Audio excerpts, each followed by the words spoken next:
अऊज़ु बिल्लाहि मिनश्शैतानिर्रजीम।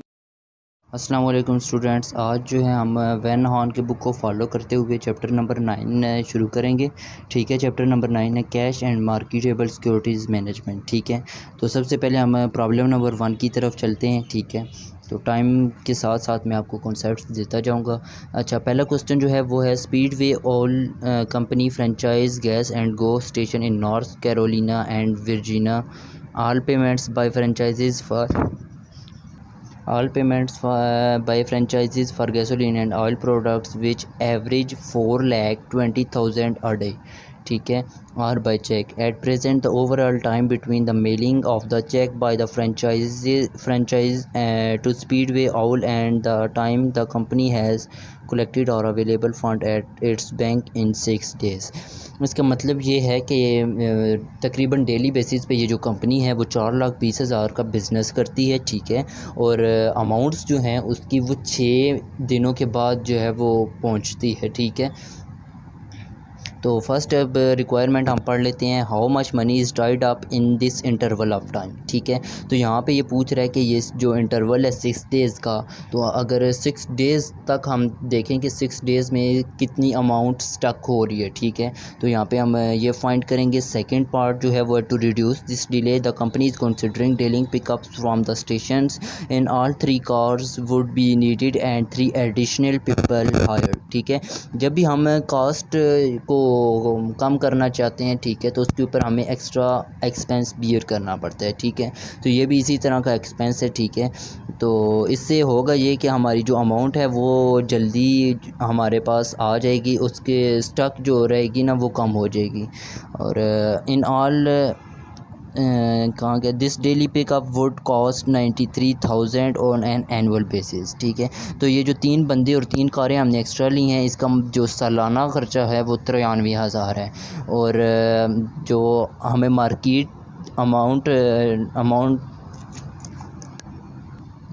और जो मार्केट हमें अपॉर्चुनिटी कॉस्ट दे रही है वो 9% है। अपॉर्चुनिटी कॉस्ट का मतलब ये है कि ये जो अमाउंट इससे फ्री होगी, इसको अगर हम बैंक वगैरह पे रखें या कोई और मार्केटेबल सिक्योरिटी लें तो वो हमें 9% जो है वो प्रॉफिट देगी एनुअली बेसिस पे। ठीक है, और नीचे वो पूछता है कि कंपनी को ये प्लान पिक करना चाहिए या नहीं करना चाहिए, तो इसको हम देखते हैं ना।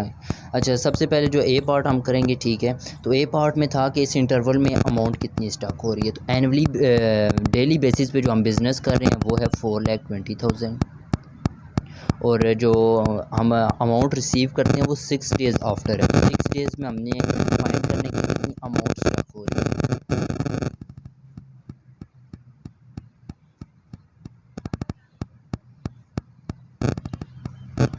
तो इसके लिए सिंपली सिर्फ मल्टीप्लिकेशन ही है। 4,20,000 को हम 6 से मल्टीप्लाई कर देंगे तो अमाउंट निकल आएगी जो 6 दिनों में स्टॉक हुई है टोटल अमाउंट। ठीक है, तो इसको जब हम मल्टीप्लाई करेंगे तो वो आएगा 25,20,000।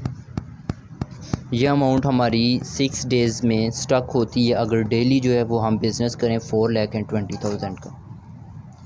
अच्छा, अब बी पार्ट आता है। बी पार्ट में उसने एक प्लान हमें दिया था कि इससे डेज़ जो है वो जल्दी अमाउंट जल्दी फ्री हो जाएगी। ठीक है, और कॉस्ट उसने बताई थी कि 93,000 है। ठीक, तो सबसे पहले हम इसमें देखेंगे कि हम अगर जो अमाउंट फ्री करा रहे हैं उससे हमें प्रॉफिट कितना होगा, और प्रॉफिट और जो इसकी कॉस्ट है उन दोनों को हम फिर कंपेयर करेंगे। और अगर हमारा प्रॉफिट कॉस्ट से ज़्यादा हुआ तो फिर हम ये प्लान जो है वो एक्सेप्ट कर लेंगे। ठीक है, और अगर हमारी कॉस्ट ज़्यादा हुई तो फिर हम इस को छोड़ देंगे, इस प्लान की तरफ हम नहीं जाएंगे। तो सबसे पहले हम इसमें डेटा प्रिपेयर कर लेते हैं। ठीक है, तो इसने जो टाइम हमारा सेव किया है वो है 2 डेज़। सही है, तो 2 डेज़ में हम देखते हैं कि हमारी अमाउंट कितनी फ्री होगी। अगर एनुअली बेसिस पे 4,20,000 जो है वो हमें रिसीव बिज़नेस हम करते हैं तो 2 डेज़ में जो अमाउंट सेव होगी वो हमारी होगी 4,20,000 मल्टीप्लाई 2, क्योंकि एक दिन में अगर हम 4,20,000 का बिज़नेस करें और वो फ्री हो जाए तो 2 दिनों में इन दोनों को मल्टीप्लाई करने से आएगा और वो आएगा 8,40,000। टोटल इतनी अमाउंट हमारी फ्री हो रही है जो हमें जल्दी मिल रही है, सही है। तो अभी वो कहता है कि जो मार्केट है वो हमें 9% इंटरेस्ट रेट देती है, ठीक है। तो आई जो है वो 9% है। तो हम देखते हैं कि हमारा प्रॉफिट कितना होता है, ठीक है। मतलब इसका ये है कि ये अगर अमाउंट हम मार्केटेबल सिक्योरिटीज़ में इन्वेस्ट करें या बैंक में रखवाएं तो हमें प्रॉफिट कितना होगा। तो इसका 9% वो सिक्योरिटीज़ या बैंक हमें प्रोवाइड करेगा, तो वो हम फाइंड कर लेते हैं और यही हमारा प्रॉफिट भी होगा। तो 9% हम इसका फाइंड कर लेंगे 8,40,000 का मल्टीप्लाई 0.09, तो ये आ जाएगा 75,600। तो मतलब ये कि हमें जो प्रॉफिट हो रहा है वो 75,600 है अगर हम ये इस प्लान पर आएँ और 2 दिन जल्दी फ्री अमाउंट्स कराएं। जबकि हम इसकी अगर कास्ट देखें तो कास्ट उसने हमें क्वेश्चन में ही दी हुई थी और वो थी 93,000। तो मतलब इसका ये है कि प्रॉफिट जो है वो हमारा थोड़ा है बनिस्बत कास्ट के। कास्ट से प्रॉफिट जो है हमारा थोड़ा है, तो हमें ऑब्वियसली इस प्लान पे नहीं जाना चाहिए, क्योंकि जब हमारा मकसद जो होता है वो यही होता है कि कास्ट को कम से कम रखा जाए और प्रॉफिट को इंक्रीज़ किया जाए। तो अब हम पार्ट नंबर सी देखते हैं। पार्ट नंबर सी भी बी के जैसा ही है, उसमें भी इसने एक और हमें प्लान दिया हुआ है और उसका भी एक कास्ट उस पर जो है वो 10,300 आ रही थी और प्लान दिया हुआ था उसके मुताबिक उसने कहा था कि एक दिन पहले हमें जो है अमाउंट रिसीव होती है। तो बिल्कुल यही मेथड हम फॉलो करते हैं, ठीक है। तो सेव टाइम जो है वो हमारे पास 1 डे आ जाएगा एंड अमाउंट जो हमारी सेव हुई है वो हम फाइंड करते हैं। तो एक दिन ही जो है हमारा फ्री हुआ है, तो एक दिन में हमारा जो बिज़नेस है वो 4,20,000 है।